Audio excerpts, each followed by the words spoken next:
Sometimes it's like I'm watching myself. Like I'm outside. Ka hoi hoi ngā reo. E taurona ana. The challenges I face. The decisions I make. Should I? Me pērā. I want to be. They want me to be. I pretend to pretend to be. But if I listen harder, Ka rongo. I hear myself. Navigating the DMs. The conversations with my kaiako. Te tautoko mai a taku whānau. It's connected. And I can take a breath. And then I'm inside. Standing, feet firm on the ground. Me he pou. Strong, proud, grounded. He mahoi. From here I can go anywhere. Find my own path. Toku tuakiritanga. Whatever comes, I know myself. I am ready.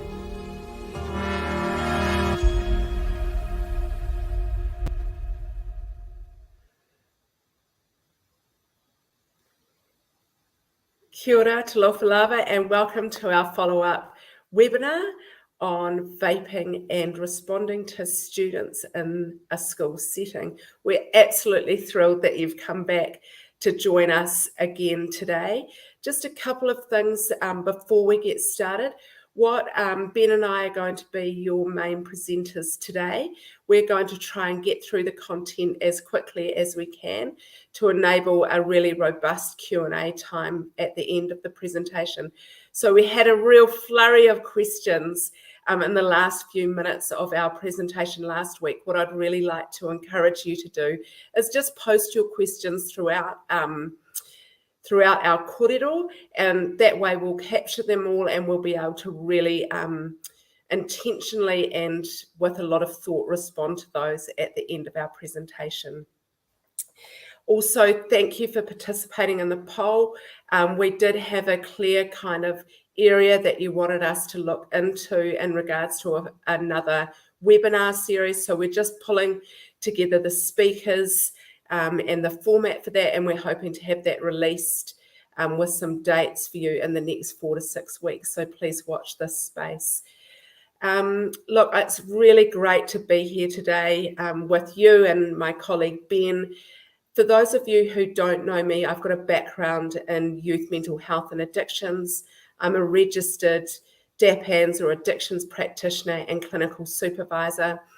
I've joined Drug Foundation as the Learning and Development Director, and in my prior role, I was the Chief Executive at a youth one-stop shop in Taupo, where one of the key roles was school-based health services and a range of services, including youth work, mental health support, and nursing within the school setting. Part of that challenge was really learning how to be very nuanced in responding to vaping. And so this presentation, we will be talking through some of those situations that we've come across. I've also done my doctorate in looking at drug policies in schools, so really feel confident in the evidence base that is informing this kōrero with you today. It's really been my pleasure working with Drug Foundation for the last three months, and stoked to be working with such incredible colleagues, including Ben Birks, who is our Deputy Executive Director. Sorry, Ben.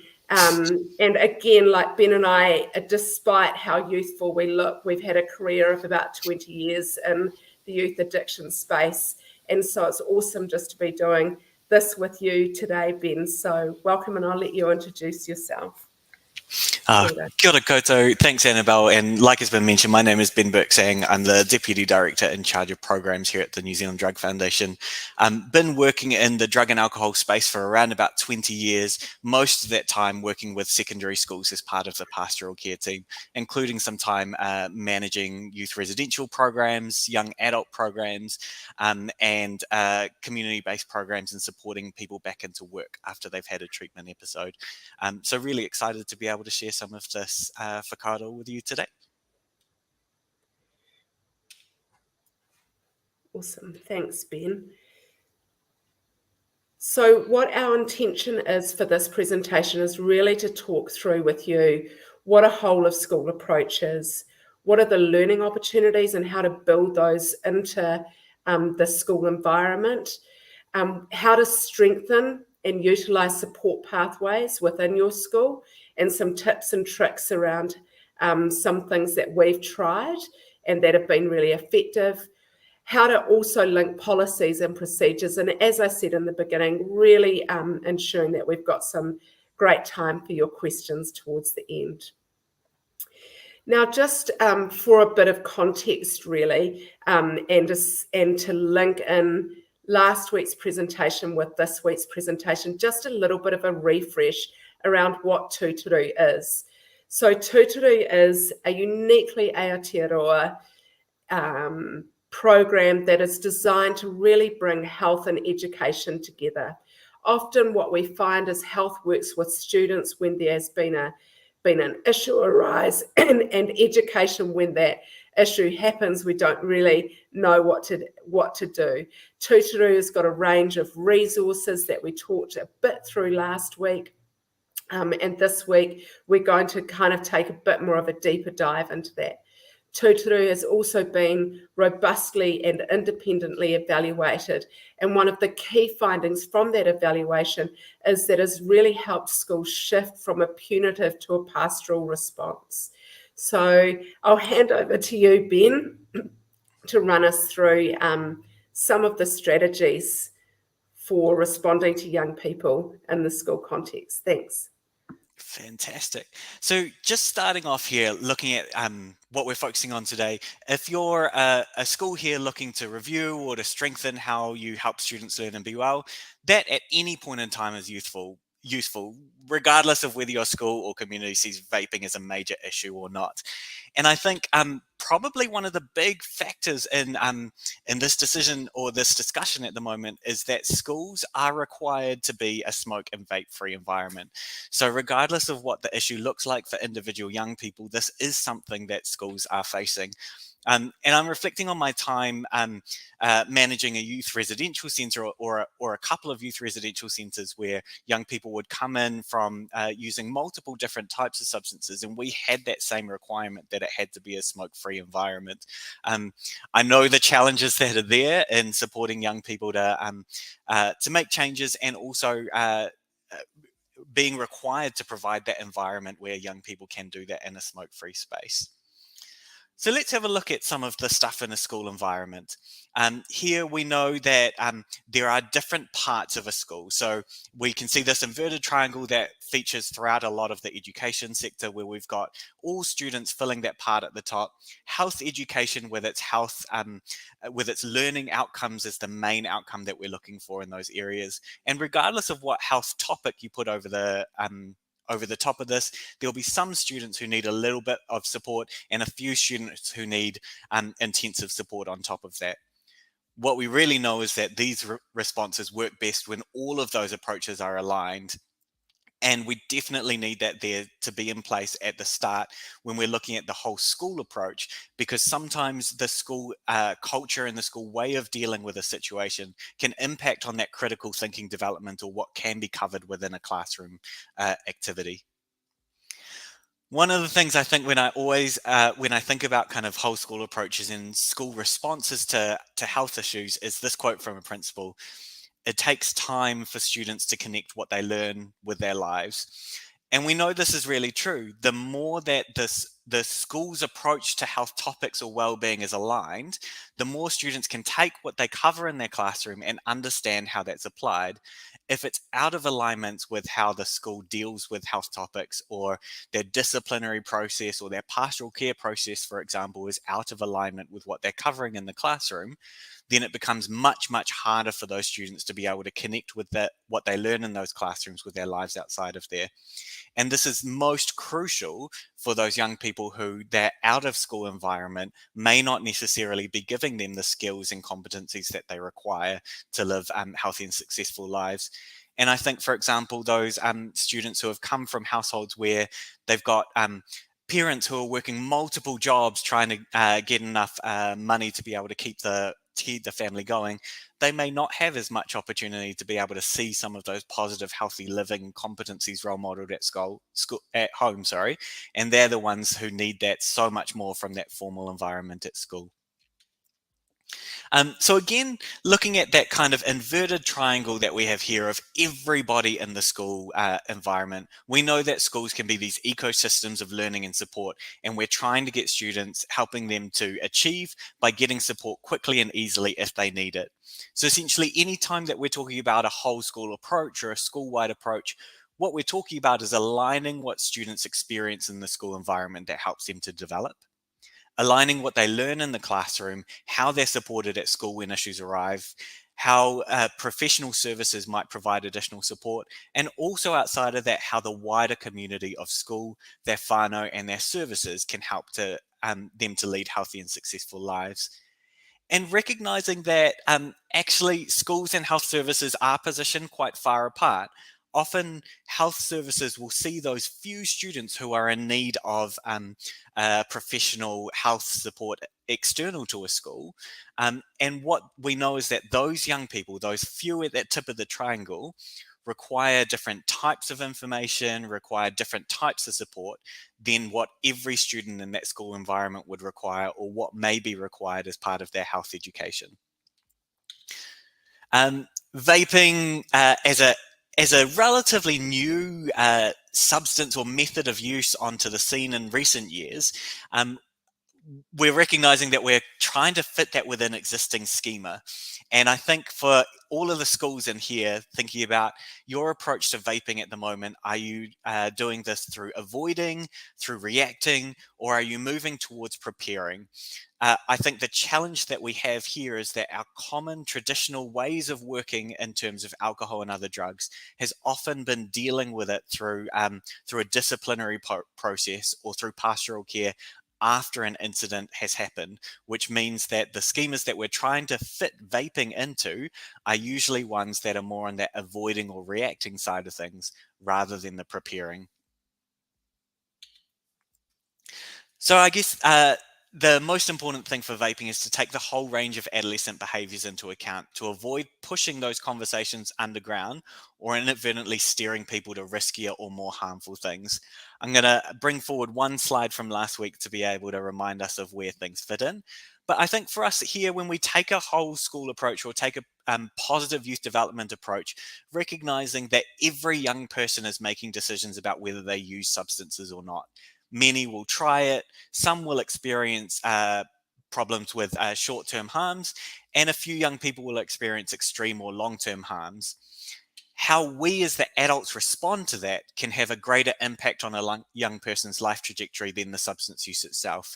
So for example, if a young person becomes disengaged from education, that is going to have a much greater impact on their life than the substances that may have led to that point.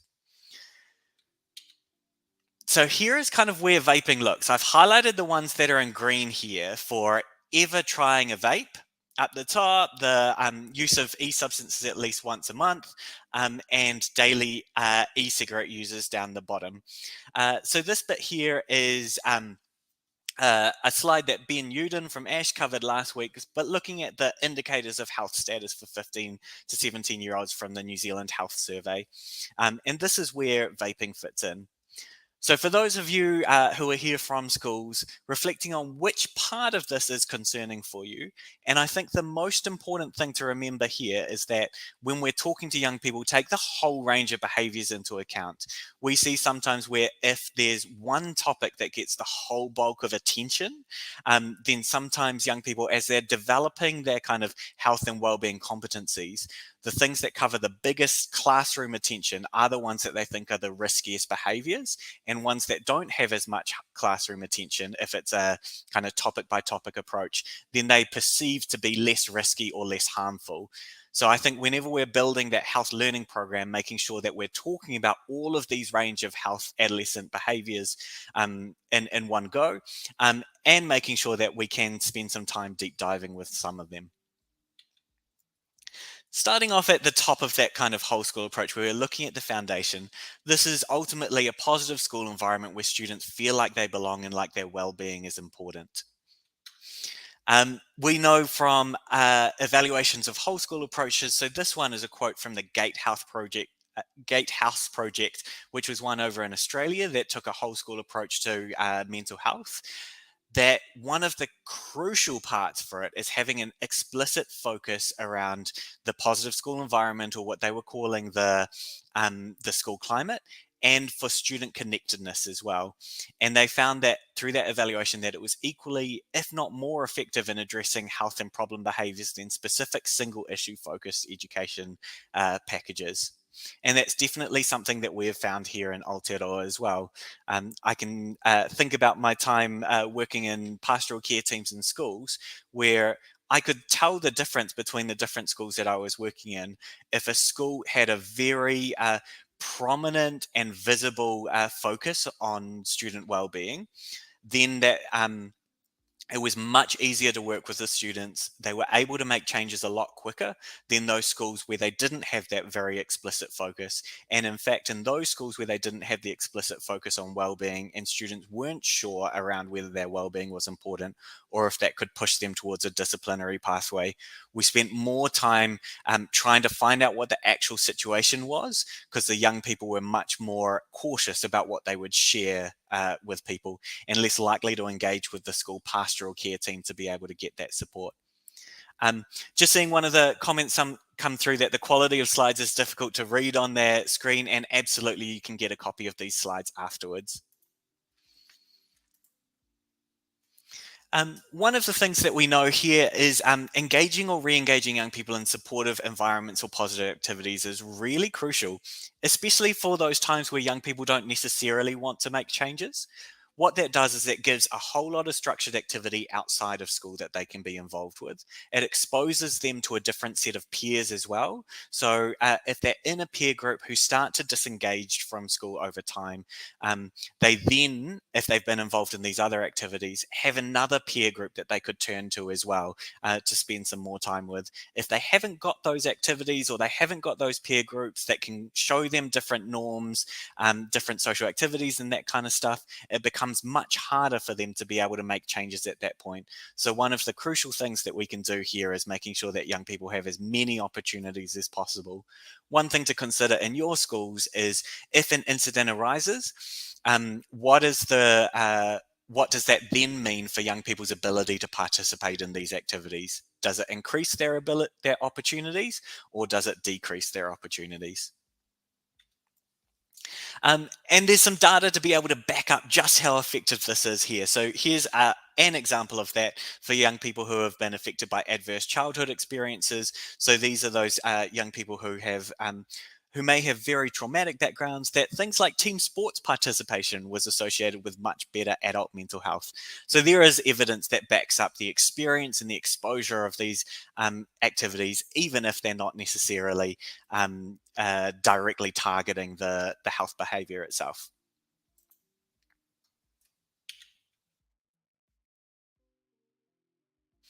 So now we'll look into what to pull into different classrooms. So here I'm just going to point to the resource that I'm going to cover in a little bit of detail in this presentation. This one talks about the marketing of energy drinks and vaping. We know that thinking critically about well-being fits nicely as part of the health learning area. So before we get into the resource, which is freely downloadable from the Tūturu website, and I'll cover it in the next few slides, let's have a look at what that health learning area looks like. Last time this was monitored, we know that 2/3 of Year 8 students were below the expected level of achievement for their age. So they're missing out on competencies such as identifying the effects of changing situations, roles, and responsibilities on, and being able to describe appropriate responses, being able to describe and demonstrate a range of assertive communication skills and processes that enable them to interact appropriately with other people, and also to be able to specify the individual responsibilities and take collective action for the care and safety of other people in their community. These competencies, when we think back around what Youdan covered last week, and about how a lot of that entry into vaping is through curiosity and through exploring what they may see other young people doing, these competencies become really, really important for young people to have mastered so that they know how to navigate that situation. I think the challenge that we have here, and here's a graph of kind of what it looks like. For those of you who are here as part of schools, we're looking at level 4 in the New Zealand curriculum as the kind of area that students should be in at about this year 8, year 9 stage. So if 2/3 of year 8 students are entering into high school, missing out on these kind of competencies, one thing for your school to consider is how much time have you got dedicated in your curriculum to support your health teachers to identify those learning needs, to identify if they are back in level 2 or level 3, and adjusting your learning program to make sure that those competencies can be addressed and picked up in there. We've seen it before where for young people who enter into a learning program that is mostly based around knowledge transfer or sharing of facts, if they've missed out on these competencies, such as that second one, communicating with other people when you've got a difference of opinion, it becomes really, really hard for them to know how to make sense of that knowledge and information and integrate it into their life and how they do things. Really recognizing that, like we were talking about earlier, it takes time for students to be able to connect what they learn in their classroom with the life outside of there. And I know just how hard it is in many schools to be able to get that time booked in for the health learning area. So this particular resource here, looking at marketing of energy drinks and vaping, it's aimed at curriculum levels 4 and 5. There's one example activity in there as a framework for senior students. It challenges students to think critically about the direct and indirect messages that they're hearing. Vaping and energy drinks are the two learning contexts that are in there, but recognizing that many different learning contexts could be used and also could be used within the same learning program because it focuses on those competencies of thinking critically about it and responding in ways that promote well-being. It's been written by Dr. Jenny Robertson, who many people in this call will know, who's been on the exec of the New Zealand Health Education Association for many years, and it's been trialled and reviewed by many other teachers across Aotearoa. So one thing to remember as I cover just a really high level what these activities look like, they can be tailored, used individually, or can be incorporated into your existing program. And like Annabel was saying earlier, rather than having vaping as kind of the standalone project, we really recommend integrating vaping as one of the contexts that you use to cover within your health learning program, so that it takes into account the whole range of adolescent behaviors there. There is some recommended prior learning for this. This will be clearer as I go through the activities that are in the guide, but understanding the concept of holder first, understanding that there are personal, interpersonal, and societal factors that influence well-being and the choices people make, knowing the values of respect and fairness, having some personal self-management skills and interpersonal communication skills, and having practice at using critical thinking to analyze scenarios or consider different perspectives. So when you keep those recommended prior learnings in mind, that can help you to figure out where to place this within your learning program. So activity 1, the suggested activity 1, is looking at what we know already. So what we have in here is the suggested one is using continuums to identify what students have heard, seen, or experienced through here. There are some examples in there of the continuum statements. There's 2 pages of these examples in the guide. You probably will have continuums that you use already in this space. And again, like, integrate these with other things. So it might be a handful of continuum statements for vaping as well as other health topics that are in there. This one has whether you want to do it in your classroom, is arranging them to stand at some point along the continuum, from definitely agreeing to definitely disagreeing with some space in the middle, or ticking a box like this if you want people to be able to be a little bit more private or self-reflective or in groups. You'll know what will work for your classroom the most. And the idea of this as a teacher is to look at what the learning needs of students are based on their experiences, to complement your own assessment of their level of competence within the health learning area, and integrate both of them together. Another alternative for this is using some of the data covered in the webinar last week, which can help you, particularly if you're introducing that to more senior students, where or at the part in your health learning program where students are learning how to critique whether information is accurate or not. An example way, so each of these activities in there, like I said, they can be used standalone, and they each have a suggestion for how to wrap it up. So that positions the student as the director of their own learning. And the example given for activity 1 is thinking, one thing I realized I knew about vaping was, and one thing I realized I did not know about vaping was this. What the continuum statements do is they help young people to see really visibly in front of them that there'll be different people in class who have different experiences. And you as a teacher can back that up by saying, by reinforcing that everybody is making their own mind up. We know that for young people, when they come to school and they see, for example, in the alcohol space, they hear from that group there that they've been drinking. The next weekend, they hear from that group over there that they've been drinking, and from another group that they hear that they've been drinking. It can feel like everybody is doing that and drinking in this example. And we also know that people tend to hang out with other people who are doing the same thing that they are as well. So having the opportunity to be able to pull out and critically examine what is actually normal and what those social norms are is really important too. Activity 2 is, what does the data say? So the suggested activity in this guide is using a survey and compare approach. So you may have a survey, or you may have this kind of stuff that you do in your health classes already. If you do, great. It could just be a couple of vaping questions inside of that as well. So this one here asks students what they think the level of vaping is among New Zealand school students. Why? There's a survey form that is a template as part of that guide, and they can compare it with the data from the ASH survey results. So it uses the same questions there. The reason that was given as an example is that if your school has participated in the ASH survey, you'll be able to have those results already. And if not, you can contact ASH to be able to grab that data for them. Some of the critical thinking questions that they can have is, how similar or different are your classes or your school's results to the New Zealand data? And why do you think that is the case? As an optional one, there's some data in the guide around what things look like in the United States. So they could be doing that comparison of, what does this look like in New Zealand compared to the United States? Why? And given what we know about vaping, how concerned should we be? So part of this is taking what was learned in the previous session, that everybody has different opinions, different ways of looking at things. And this one is doing that kind of comparison of, what do we see here? What do we see compared to the data? Why? What's the personal response? What is the critical thought that we can pull out of this one?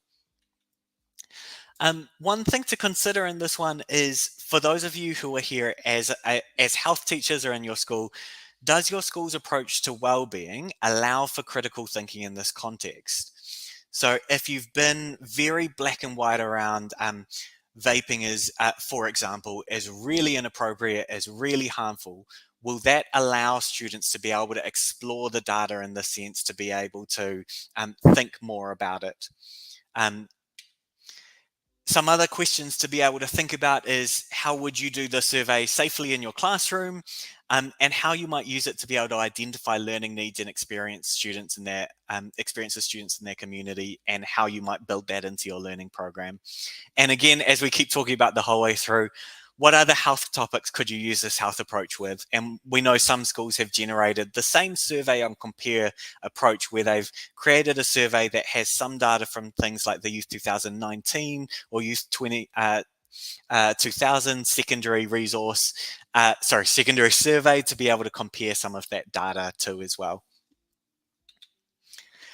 So one of the suggested wrap-ups to be able to pull that together into learning moments for those students, and they'll each have their own individual personal response to this, is their class or school data was or was not similar to the survey that they compared it to. I think that this is because of this, as something that students can write in their learning journals.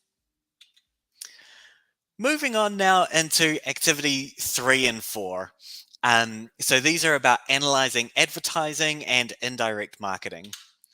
I'm going to start first with analyzing advertisements. There are simpler versions for this in the resource that talk about kind of the advertising techniques that people might use. But the example that I've put in here is one that is really, really appropriate for senior students in particular, with the level of critical thought that it has, that it's asking them. And I also want to note here that the legislation has changed. So there are now heavy restrictions on the advertising of vapes and electronic cigarettes that wasn't around a couple of years ago. So here over on the right-hand side, I've just put a couple of examples of what those advertisements looked like overseas for Juul, which was one of the brands for vapes. And here are some of the questions that you can take your class through. So where might you see advertising for vaping? Who created it and what do you think was their intent? What methods are they using to grab attention? Is this things like humor, bold claims, extreme views, relatable characters? Is their message factual and is there bias? How do you know this and what information would be needed to decide this? What impact could this have on people's lives and well-being? And what health promoting actions could be taken? So again, I'll point out that in the resource, there are simpler versions for junior students. And you'll know as a health teacher where your class's level of critical thought development is and which version might be more appropriate. This bit in here really goes into detail for some of those media literacy techniques. And another part to point out about this, when we've covered this in some schools, that third question down, we've seen some of the English teachers in the room say, actually, I cover this on a regular basis in my classes. So maybe we could make sure that it's timed around the same time so students get introduced to this in their health class, we deepen it and also cover that same material over in our English classes. And the same thing for that fourth point down about whether the message is factual and if there's bias. That's commonly, we hear from maths teachers that they cover it in their classes as well. The more that there can be those real life learning opportunities that reinforce and back up the learning from each other across those different subjects, the easier it is for students to connect that learning that they get in the classroom with their lives outside of there. Although in saying that, definitely know how hard it is to be able to arrange for the integrated learning across different classrooms or different learning areas, and how challenging it is to be able to timetable it all in together. We have had some schools who have done that, tried that more with junior classes, where there was a little bit more flexibility to be able to do that kind of top-up learning. And one example that I like to give when I talk about that is going to English to talk about the kind of well-being topic that they want to do and pull that into a question, going to maths to learn about how to get some of the data around it and learn how to graph it, going to health for some top-up knowledge to help them to do a personal response to that, and then back to English where they say it back to, they present it in a speech back to their class. And hearing from the schools who do use that kind of approach, they've really spoken about how that's then those students have 3 teachers who have role modeled to them that it's okay and appropriate to talk about well-being topics and that their well-being in real life is important at school. So later on in the year down the track, it's more likely that students will talk about issues earlier so that they can get support from people like a dean or a school counsellor rather than waiting till issues are larger. Here are some of the indirect messages. So there's one suggested teaching method that uses scenarios in the resource as well. And students discuss how could this influence young people to use or not use vaping products, whether they think it is fair to young people, why or why not. And there are some example scenarios in there, things like a school team is given free gear to wear at an event, for example, a vaping product branded t-shirt or cap, or a popular youth-oriented TV program often features vaping product brands being consumed by characters in the program. So those scenarios to be able to look at the indirect messages. I've copied across in the picture on the right, and I can recognize that probably if you're dialing in from your phone, then you won't be able to see those. But these are, again, broadening out from just vaping. There's a little a little bit of social media advertising there, the indirect messages that young people will see through mainstream media, looking at news articles, the Instagram one there, that was a promotion that was being used by an alcohol company where they were saying that people could pose naked holding their product with the tag line that they were going for in the promotion, and they could go in the draw to win prizes. So then essentially those young people are becoming brand ambassadors for the product as well. So in this space, using those kind of scenarios helps students to see the marketing techniques that are being used and explore them. And again, like I've said the whole way throughout, I'd recommend using a range of different health examples to be able to teach the core concept, which is understanding the media literacy within that. You'll see from the student discussion about whether they think it's fair to young people or not, and why or why not. That's some of that pre-learning that we spoke about, those values of fairness and responsibility is important in there too for young people to have before they do these suggested classes. Oops, there was one more scenario there. A popular radio station with a known youth audience has shows sponsored by vaping brands. So activity 3 and 4 suggested wrap up is our group found these things from our analysis, and I think this is fair or unfair to young people because, as their way of pulling that learning together. I won't go into it in more detail in this case, but there are 3 further activities in the resource. This is about taking individual action, collective action, and there's one in there for helping senior students do a student investigation in that process too. Awesome. So this section here, I'm going to hand back to Annabel for what if students need support in here. I'm just going to, I've been speaking a lot and I haven't been keeping track of the comments that have been coming through. So dropping in here. Perfect. Thanks, Jessica. I can see your comments here, and Annabel will answer them here, and anything else that you wanted us to cover, we can do that in question and answers, which will be just after this. Kia ora, Annabel, over to you. Awesome. Thanks, Ben. Look, I think one of the key things that will hopefully be coming through for you is the importance around connecting the dots within the school environment for students, and that there is a need for students to have progressive learning opportunities throughout their time in education. So one of the ways, and Ben and I are going to be tag teaming the slides because he's got control of the buttons. So we need a symbol, Ben. Nice work. Thank you. I don't have my people about that. We're learning as we go. So what we really know is that in the school environment, it's really, really important that the values, the teaching and learning curriculum, and how we respond when a student does present with a challenge, a health challenge, that those are connected and that there is consistent messaging that happens throughout the different areas that the school or that the young person may have interface with. One of the areas that we do some work in regards to developing confidence for teachers is around a conversation around, are you okay? What we've seen in schools is that often there'll be a small group of teachers that can carry the load or feel like they carry the load of responsibility around checking in if students' wellbeing is okay. In those situations, sometimes then there isn't a good understanding around what the scope is and when to refer and who to refer on to.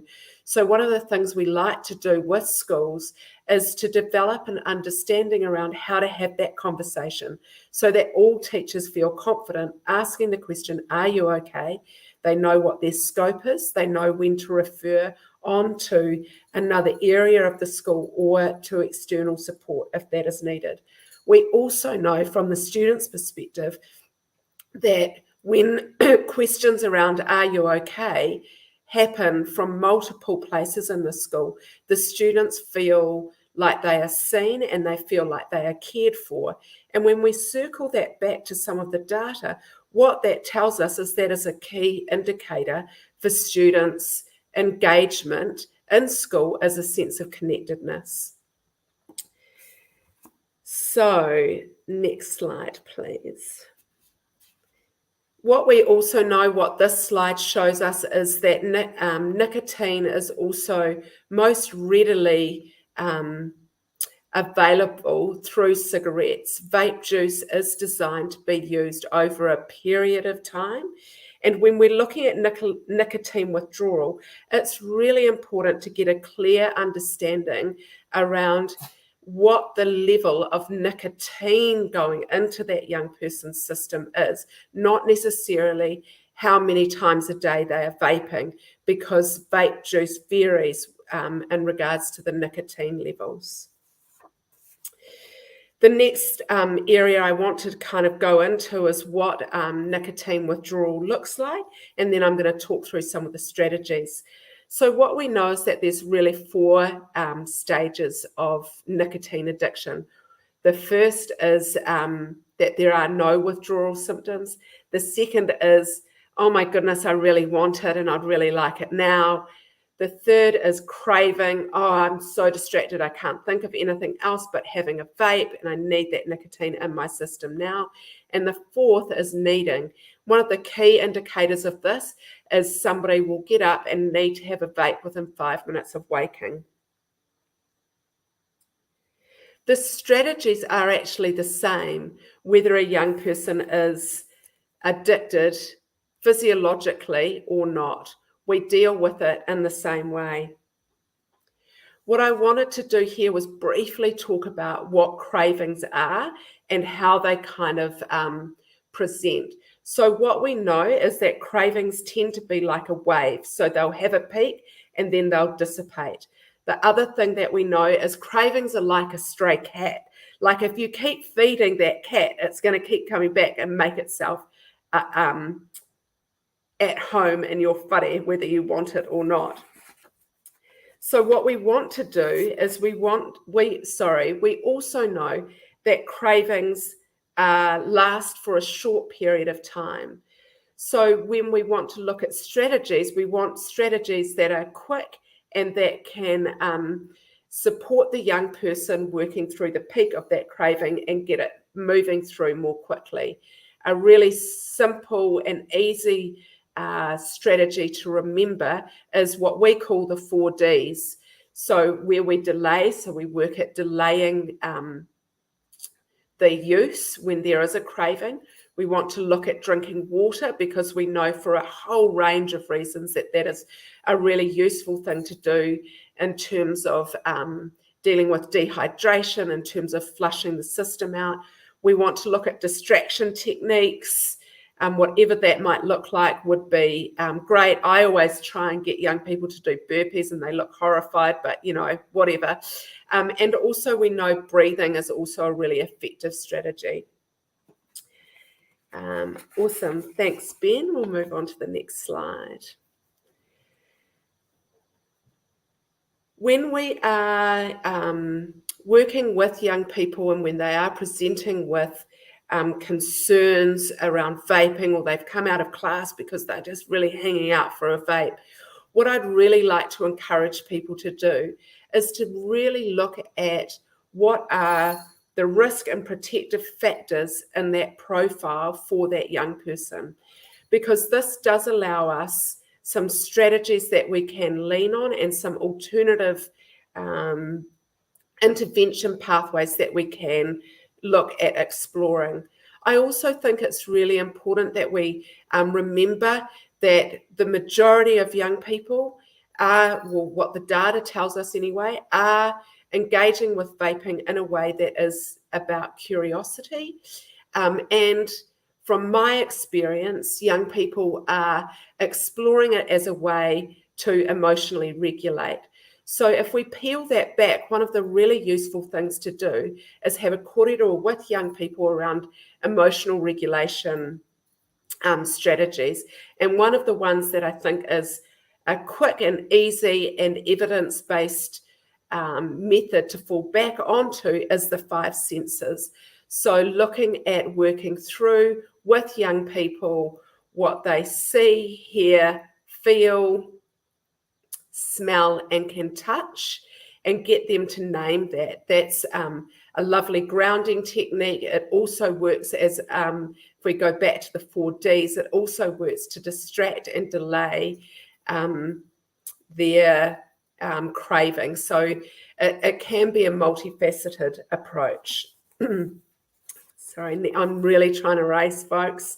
So then Tūturu has also developed, again, because we like to connect the dots, a support plan. Now, we've only got a picture up of the first step of the support plan because we didn't want the slides to be too overwhelming. But this is designed for the Aotearoa context. So when we are looking at step 1, which is reflecting on wellbeing, we are taking a hauora perspective in regards to that kōrero. The second step is around encouraging the young person to think critically. Now, this is really, really important if we also have a restorative practice within the school, because this allows for the young person to be prepared for that restorative hui.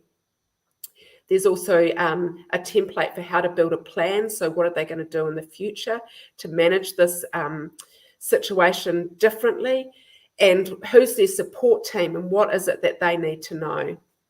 These are really, really useful to be built into the year 9 and 10 health. It's a great way to pave a wellbeing kōrero with a new cohort of students and set them up for their time within the school environment. We also know this is really well aligned to the health competencies. One of the other areas that we also encourage schools to look at is what their policy environment is like, because all of these things that we're talking about are really fundamental for developing students' critical thinking to navigate health-based decisions that they make throughout their lifespan. However, in the school environment, if the policies are different, and I don't know why my slides aren't changing, sorry folks, thanks. Could we skip through to the policy ones, please? Thank you. So if the policies don't align with the curriculum, then as Ben said earlier, what happens is students won't necessarily feel safe to engage in a critical kōrero. What's the next slide? And again, I really love this quote. How adults respond has a greater impact on a young person's life trajectory than the substance use itself. And I think in the context of vaping, what's really important is if we come back to that students, the majority of students will be using this for because of curiosity. So how we respond at that point does have a significant impact. Thank you. Next slide. And look, this was a really insightful quote from a young person that participated in my doctoral thesis. And essentially what they are saying is they want schools to respond to them like it is a learning opportunity. They want support and they want to know that they can have a kōrero about drug use or about vaping or alcohol within the school environment without being treated like they're criminals. There's a range of resources available from the Tūturu website that also look at the kind of the macro level framing that needs to happen for your response as well as your teaching curriculum to be as good as it possibly can be. So this is the Board of Trustees training, pastoral support, and the whole school approach training material. So I've worked through that and I think I've managed to segue back to Ben and it's some Q&A time. So thanks everybody. Look forward to your questions. Awesome. And I think as the questions are just being loaded up that came through in the comment, one of the most important parts of this is going, what are you trying to do within your school? Not just focusing on the few students that might need more of a professional support. When you're thinking about that every student level, that's about that critical thinking development and making sure that your health learning area is as strong as it can be to support young people to think critically about their well-being, regardless of the health topic it is. But introducing the context of learning that reflect your community and the concerns within your community that come through that health consultation that gets done every 2 years. For the some students like who are starting to explore what Annabel was talking about, those approaches that could be done in there through a school counsellor. And if those of you in this webinar are school counsellors and want to talk about those techniques in more detail, feel free to let us know and we can run you through them and how we've used them in the past. And also then for the few students who are in there, forming those partnerships with smoke-free services. And I can see in the comments that in some areas of the country that's a little bit harder to do than others. I think one of the most important things here is really understanding why that young person is using, because I know sometimes, and I'm going to use the example of this when I was doing nicotine replacement therapy with some young people using patches and lozenges, is that if we didn't match the nicotine levels in those patches and lozenges right for that young person and put them on a lower dose than they were needing, they actually ended up needing more and more of those patches or lozenges or gums throughout the day to try and alleviate those withdrawal symptoms that they were getting, and ended up having more nicotine than they would do otherwise. So making sure you understand for that young person the nicotine level where they're at and matching it appropriately is really important. Can see the questions coming through now. So this one here is the data applicable to immersion Māori statistics. I'm guessing this is the data around that right from the start around that health, critical thinking and health that I was talking about. That data was done in from the National Monitoring Survey. By the way, if you're wanting to look at it in more detail, there's great breakdowns on the website for it. It is only for English medium schools. There's separate reviews that are done for Māori immersion schools. For the kura who we've spoken to around this, they've got really, really amazing relationships with hapu, with whānau and stuff like that. And so that side of things, that connection with whānau and hapu wasn't necessarily the challenge for them. What they were finding challenging was having the content in their classroom that was already translated into te reo for them to explore and cover in that one. So we're trying to work with some of them around that one. Regional staff who work in this space that we can connect with. Yes. What we are doing now, so Tūturu, we started as a pilot a few years ago, and the pilot finished just as COVID was hitting. We've had a couple of years of figuring out how to do things in this current COVID situation, and we are in the process now of contracting and expanding our number of Tūturu providers. Those Tūturu providers will be local health organisations in different communities across Aotearoa. Most of them will be drug and alcohol services, although there will be a mix in there of other types of services, and we'll be working on upskilling them so that they can work with schools in that area. We know that this shouldn't be an area that schools focus on their own, and having another organisation in their community who understands this, who can help them to create their own unique response to health and wellbeing concerns for their students and their communities is really important.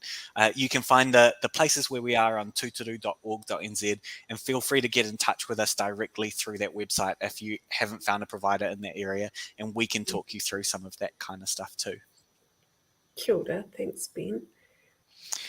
Cool. And I can see in the comments this one here, the agencies that we can connect with regarding quit vape programs for students who are using. I can see the comments explaining the challenges across the country around this area. Yeah. My understanding is that is very similar to what was there in the comments, that smoke-free organisations are funded to be able to support people to reduce their reliance on cigarettes, and that there may be some discussion that they could do around vaping and some discussion that they can do around nicotine levels, but supporting a young person who is only vaping and isn't doing that as a way off cigarette smoking is something for that service to decide whether it's within their scope. I can also see a couple of comments in there around addiction services. I can say this is somebody who has worked in youth addiction services for many years. They get funded for the top 3% of harm, or young people who experience the top 3% of harm, and often have long waiting lists themselves to be able to see students. So my guess is that a lot of them will be finding it challenging to be able to keep up with the needs of things like the alcohol use, cannabis use, for a very few number of young people, methamphetamine use and stuff like that as well. And it may be that vaping for them is a lower priority to be able to get support for students. But I think remember that we have been supporting young people for many years through things like gums and lozenges, e-cigarettes for a little while. So we know that a lot of that craving management, when you deliver that in a way where you understand why the young person is using and what's keeping them in that situation, can support them to reduce their use. Awesome. Thanks, Ben. And there was another comment in the chat around discipline processes getting overwhelmed by the number of students being stood down because of vaping. So I think just to kind of bring that into the context of this kōrero, what is at the heart of Tūturu and what we're encouraging people to do is move away from those punitive responses and look at how we can create a learning opportunity and a dialogue with students to support the competencies to be developed so that they're able to make better informed health-based decisions. We know that punitive responses undermine students' sense of connectedness. It undermines school climate indicators. So we're really looking at developing a really comprehensive way of responding to students' health-based issues that sit outside of a punitive-based response. So I see and I hear the pressure that stand downs are under, and I guess this is one way to look at reducing that pressure. But look, we're kind of quickly running out of time. I'm not sure if there are any other burning questions that people have. I think one thing just to chuck in there, if your school is coming up to your time where you'll do the consultation with the school community around the house learning area, that could be a time to talk with your community to find out the level of nicotine exposure that your students are likely to get, whether it's through cigarette smoking or vaping. Because one thing that we want to be able to protect in this is the ability to use vaping as smoking cessation, particularly for adults who need that approach, or who that approach is effective of. And one of the things that we don't want to do is to alienate students from that critical thinking discussion in the classroom if they can see their parents or their aunties or their uncles, for example, switching away from cigarette use and moving into vaping. We want to have a kind of balanced discussion in there where they can get some of the ideas around it, explore, critique, and match it against their experience. And I think the other part to throw in here is that we know that the most regular daily use of vaping is happening in communities with the highest exposure to nicotine. So making sure that it's positioned as a smoking cessation tool, and that the discussion around it is how it can be effective for that, and also not something that we want people who haven't been smoking to pick up and use. Can be some of the pragmatic style of making sure there's a balanced view taught in the classroom and in a school's response. And also noting schools don't have to do this on their own. I can see some of the comments coming through. There are public health officers who are now looking at implementing and enforcing the regulations that have just come through as well. So those regulations are still relatively new. They still need some time to bed in, but definitely agree with the comments coming in. If there are vaping retailers who are breaking the law and doing that kind of stuff, letting your local public health service, smoke-free officer know so they can follow it up. You don't have to do this all on your own as a school. Yeah.